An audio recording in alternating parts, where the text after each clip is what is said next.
running for a third term in the Senate. You know, one of the things that motivated me to run in the first place was the size of our national debt, and it's gotten worse. Now, I've certainly been trying to fix the problem. I've introduced balanced budget after balanced budget. I've probably introduced 7 or 8 budgets and gotten votes each time, mainly because both parties, Republicans and Democrats, failed to introduce a budget many years. Sometimes mine's the only budget. Well, we haven't had enough votes to pass it, but I still think it's a problem. The massive debt that we've added in the last 2 years, $5-6 trillion in the space of 2 years, has led to the rampant inflation. So when people see the gas prices rise and eggs and meat and all the other prices rise, it's because we spend more money than comes in. And I've just been asking for the simple proposition that we spend what comes in. And there are no voices on the Democrat side that seem to care about the debt. And even on the Republican side, maybe half the voices care and the other half continue to vote for more spending.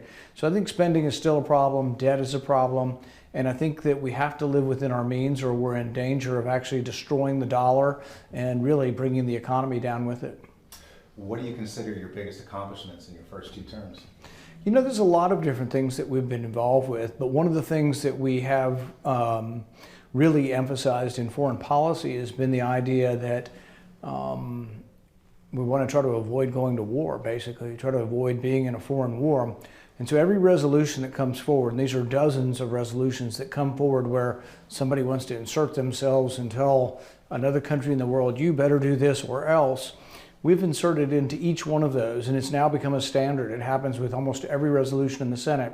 It's a standard wording that says nothing in this resolution is to be construed as an authorization to introduce military force or an authorization for war. The reason this came up was in 2011 when President Obama decided to bomb Libya.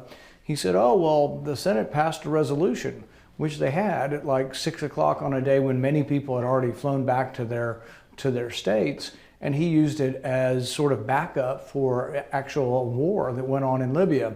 And I thought it was very important that we try to make sure the president doesn't have permission to do that, unilateral permission.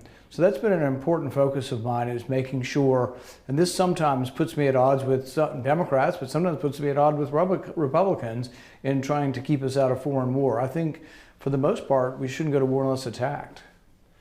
What do you think are the biggest, just 2 or 3 differences between you and your opponent, Mr. Booker? You know, I think defunding the police is a terrible idea. I think the idea that we wouldn't have a police force is exactly the opposite.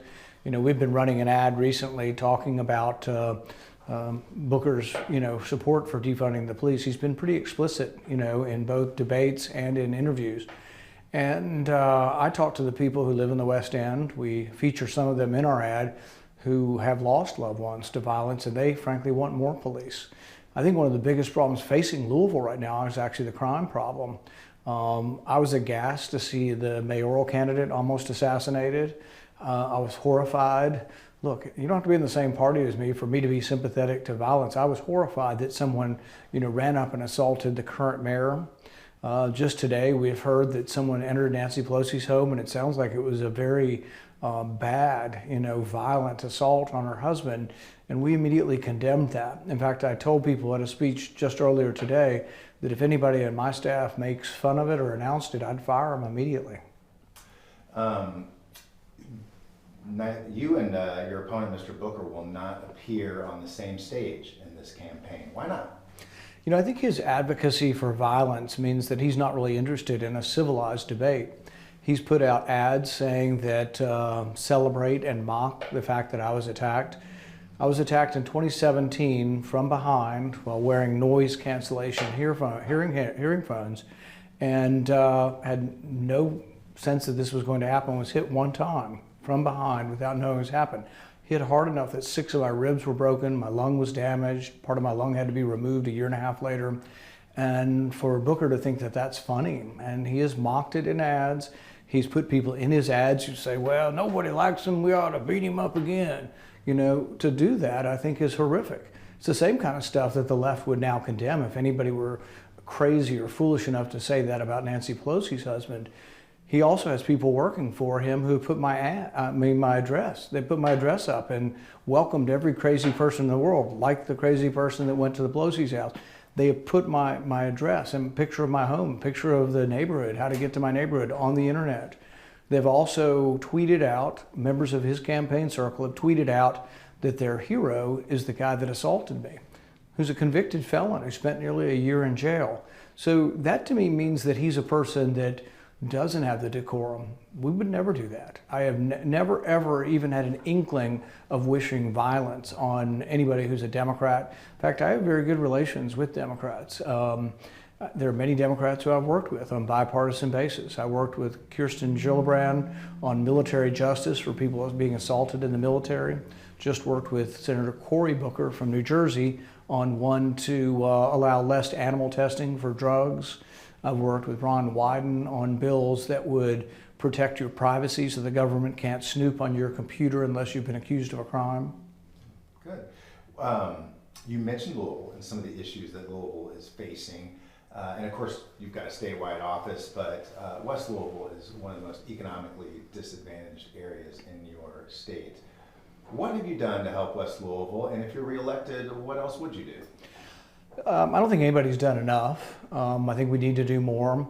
I think a big thing is we have to equalize education. I think everybody deserves an education. I think the education should be equal. And frankly, I think the education we've been giving people who live in the West End is inadequate. I've also been a big fan of these opportunity zones.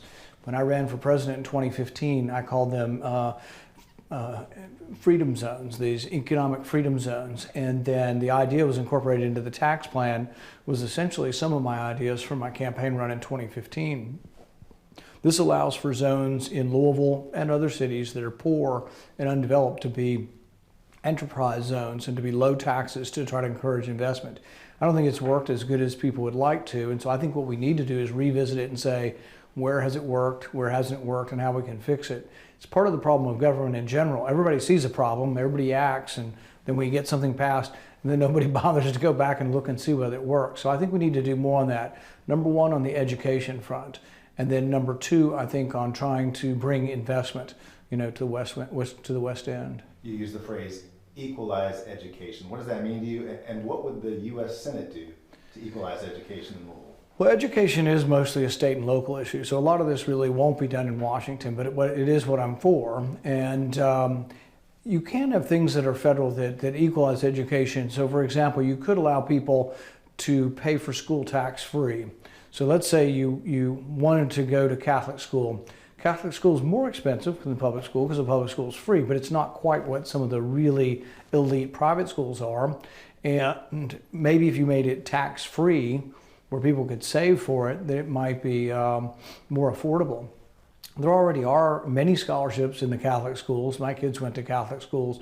There are many scholarships that are available. My kids went to kids who came from much tougher circumstances, but I saw how well the kids turned out. I saw these kids who look you in the eye and are going on to college. I traveled to boys' Latin school in Philadelphia. They learned Latin all 4 years. Almost all of them are African American. Almost all of them come from very difficult circumstances in a very poor part of Philadelphia. 99 out of 100, I think, went to college the year that I was there. So pretty amazing what can happen. And if you go to a public school in that same neighborhood, same kids, same background, everything, you'll have like a 10% rate of kids going to college.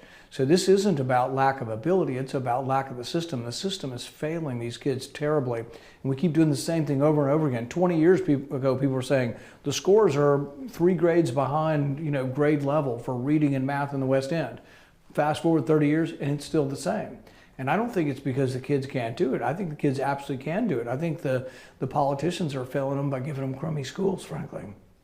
As you know, Kentucky is soon going to be home to 2 electric vehicle battery plants, and we've got a lot of other related businesses that are coming into the state.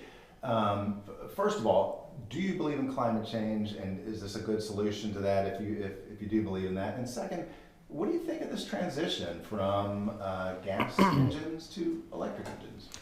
Well, I'm excited for part of it because Bowling Green's getting one, and that's where I live. So one of the battery plants will be in Bowling Green. The other one will be, I think, just north of Elizabethtown. And this is good for Kentucky, lots of jobs. In fact, I've been talking to people about trying to get the technical training that they'll need. You know, they need a workforce, but they also need a workforce that actually has some technical training.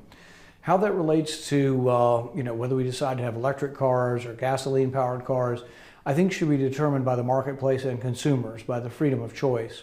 So I think it would be a mistake to all of a sudden, and this is what the Democrats propose, that all of a sudden in a few years we'll have no gas cars. That's what Gavin Newsom's saying in California, and I think that's a crazy idea. It won't happen, won't work. And if it were to be mandated, what would happen is you'd have everybody stalling out on the side of the road. Government's not very good or very efficient at providing services. In fact, if you can think of where you get the worst service, you usually think of going to get something from the government.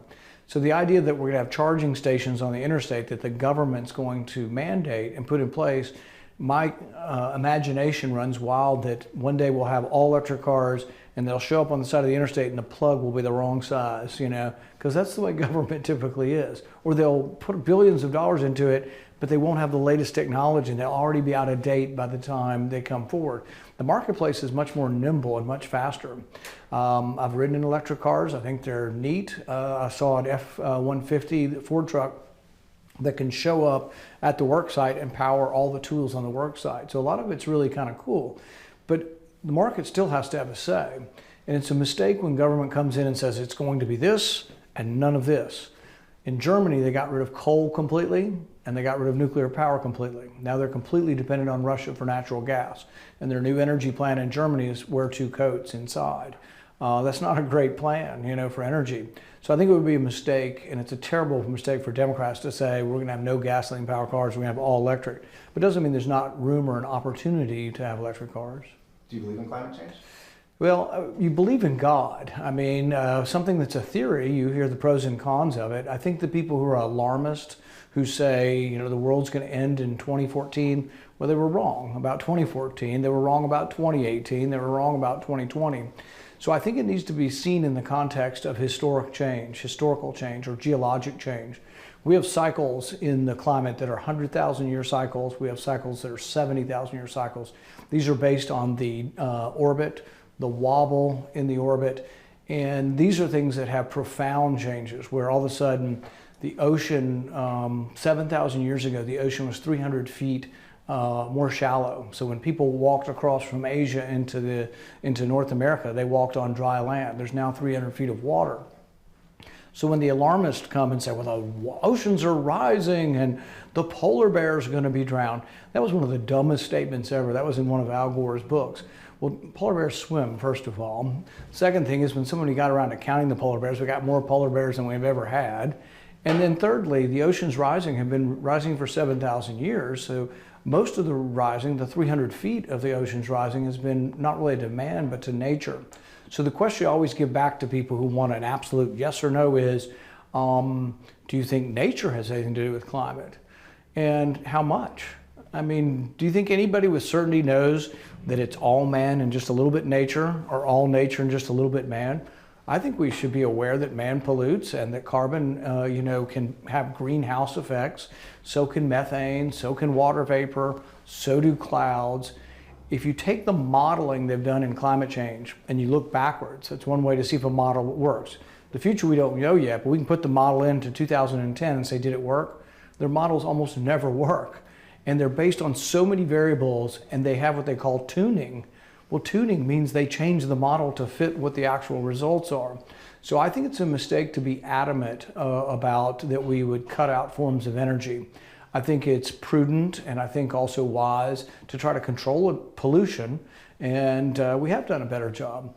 But some things are way better than they were 300 years ago. For example, is London cleaner or more dirty than it was 300 years ago? It's probably cleaner. In London, everybody burned coal in their fireplace. So you'd have maybe 1 million homes burning coal. When we centralized the burning of coal to have a coal furnace and have a stack that removed a lot of the emissions, it actually became cleaner than everybody burning in their own fireplace. So I think an all or none approach is bad, and we should allow us to have multiple forms of energy. And particularly in Kentucky, one of our big natural resources is coal. And I think it's been a mistake of Democrats to completely shut coal down. Lots of people lost their jobs, but it also makes us more dependent on just oil and gas. And then, you see President Biden begging the Saudis for oil, begging the Iranians for oil, begging the Venezuelans for oil. I think it's unseemly, and we should produce our own energy. Last question about an issue rather. Do you support a federal law banning abortion, and why or why not? I am pro-life, always been a supporter of the pro-life position. I think life is special. I think we're created. I think there is a God. And I think particularly having had 3 children and seen them on ultrasound when they were, this big, and seen their arms moving, their heart beating, there is something special about life. And that's where I start all of my position as far regarding life. For probably 50 years, those of us who believe that life is sacred have wanted to overturn Roe versus Wade. Now Roe versus Wade has been overturned, and the issue's been thrown back to the states. So in the past, I have supported federal laws on abortion, but now the court has decided it's come back to the state. I think what should happen now is the state should evaluate it, and each state's going to be a little bit different. But frankly, Americans are a little bit different. If you're an American and live in San Francisco, you're not quite the same American that lives in Bowling Green, frankly. We have different social mores, we have different belief systems, we have different virtues that we believe are important. And so I think the federal system allows people to have different laws. And that's what, if this stays and we move forward, overturning Roe simply means that we'll have democracy acting out on a local basis to determine the laws. Some states like California and Illinois and New York are probably going to encourage people to travel to do abortions there. They'll probably pay you to come. And then some states that are more conservative or have more of a respect for life are going to have some regulations. And that's yet to be determined. It will be determined at the state level.